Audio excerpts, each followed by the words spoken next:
Hello, this is Savita and welcome to my channel Savi's Creations. Since I got a lot of requests, I have decided to post a video on how to construct a two-level gopuram. There are many ways to make two-level gopuram and I am going to show you the one that I always use in my projects.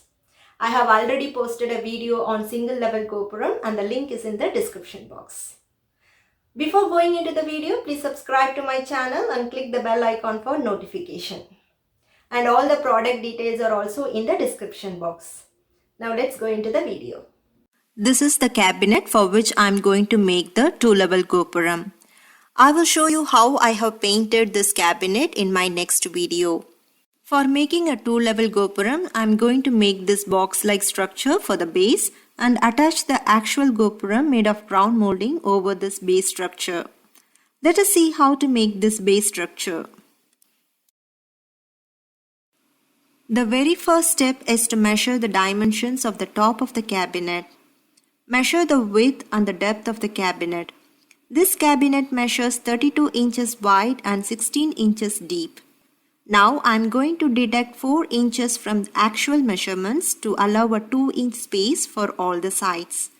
I am going to use this 3 by 1 inch common wood to make the base structure of the gopuram. Using the miter saw, I have cut 2 wooden pieces of length 28 inches, one for front and one for back.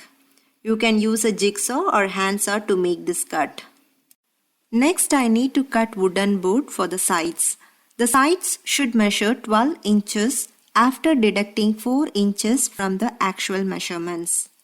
I am going to attach the side wooden board with the front and back boards in this manner.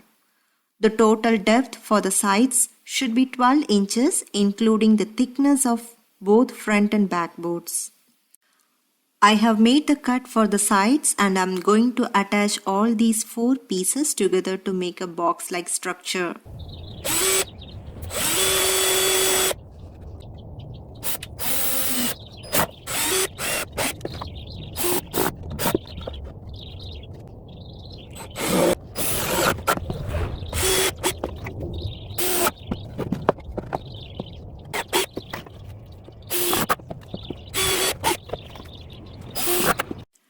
Now I am going to measure and cut a wooden board for upper part where next level gopuram will rest.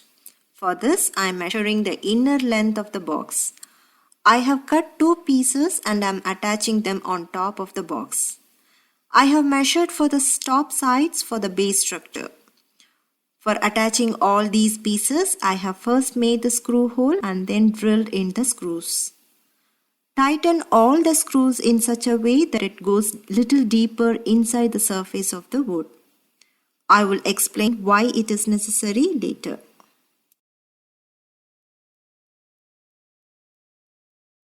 Now the base structure is ready. Next, I am going to make the gopuram using crown molding over this base structure. I have given a detailed explanation on how to construct a gopuram using compound miter saw in another video, the link to which is in the description. I have made some variations to the procedure which I will be going over in this video. To cut the crown molding, I am using 12-inch miter saw. In my previous video, I had used a 10-inch compound miter saw with a different setting to cut the crown molding. This 12-inch miter saw made my job easier. If you watch both videos, you will understand why I say so. So I recommend you to rent a 12-inch miter saw if you do this project. You can also use miter box and handsaw, but making precision cuts is a little tricky. This is the crown molding that I use in all my projects. I purchased this from Home Depot.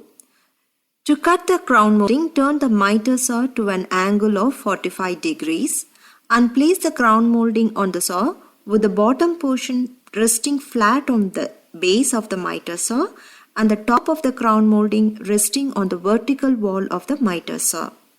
Leave no gaps between the molding and the surface. Now push the blade down to make the cut.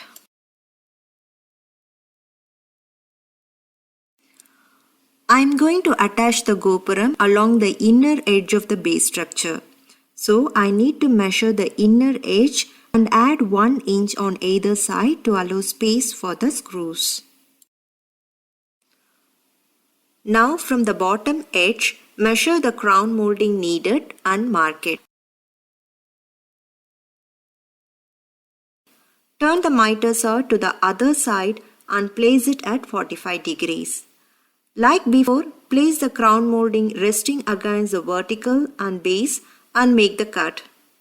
Following the same procedure, I have made 4 pieces of crown molding to form a pyramid shape.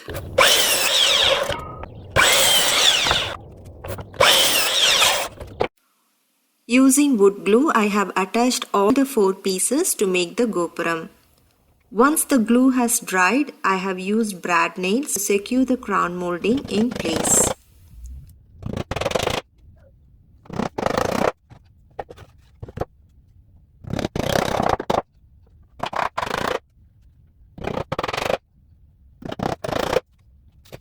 Later, I have filled the joints with wood filler and sanded to get smooth edges. I have also cut a wooden board and attached to cover the top opening of the gopuram.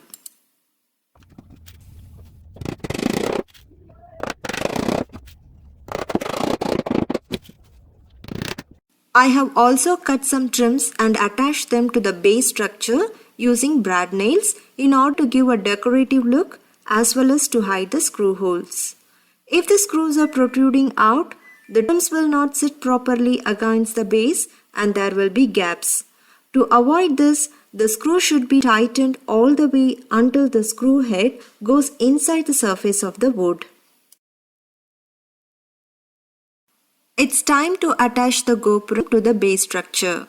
I have placed the gopuram on the inner edge of the base structure and turned it over so that the open bottom portion of the base is now facing up.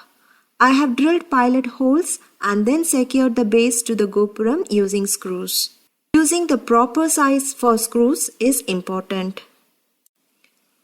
The final step is to attach these finials. I have attached 5 finials to the top and 4 finials to each corner of the base structure. Make screw holes on the gopuram in such a way that the finials are equidistant from each other. Drill 2-inch screws from the bottom and then twist the finials from the top. After you have painted it with colors matching the cabinet, you can simply place the whole structure over the cabinet, or you can use screws to attach the structure to the cabinet. Hope my video gives you a complete picture on how to build a 2-level gopuram for your puja cabinet. If you have any questions, you can ask me in the comment box. Thanks for watching.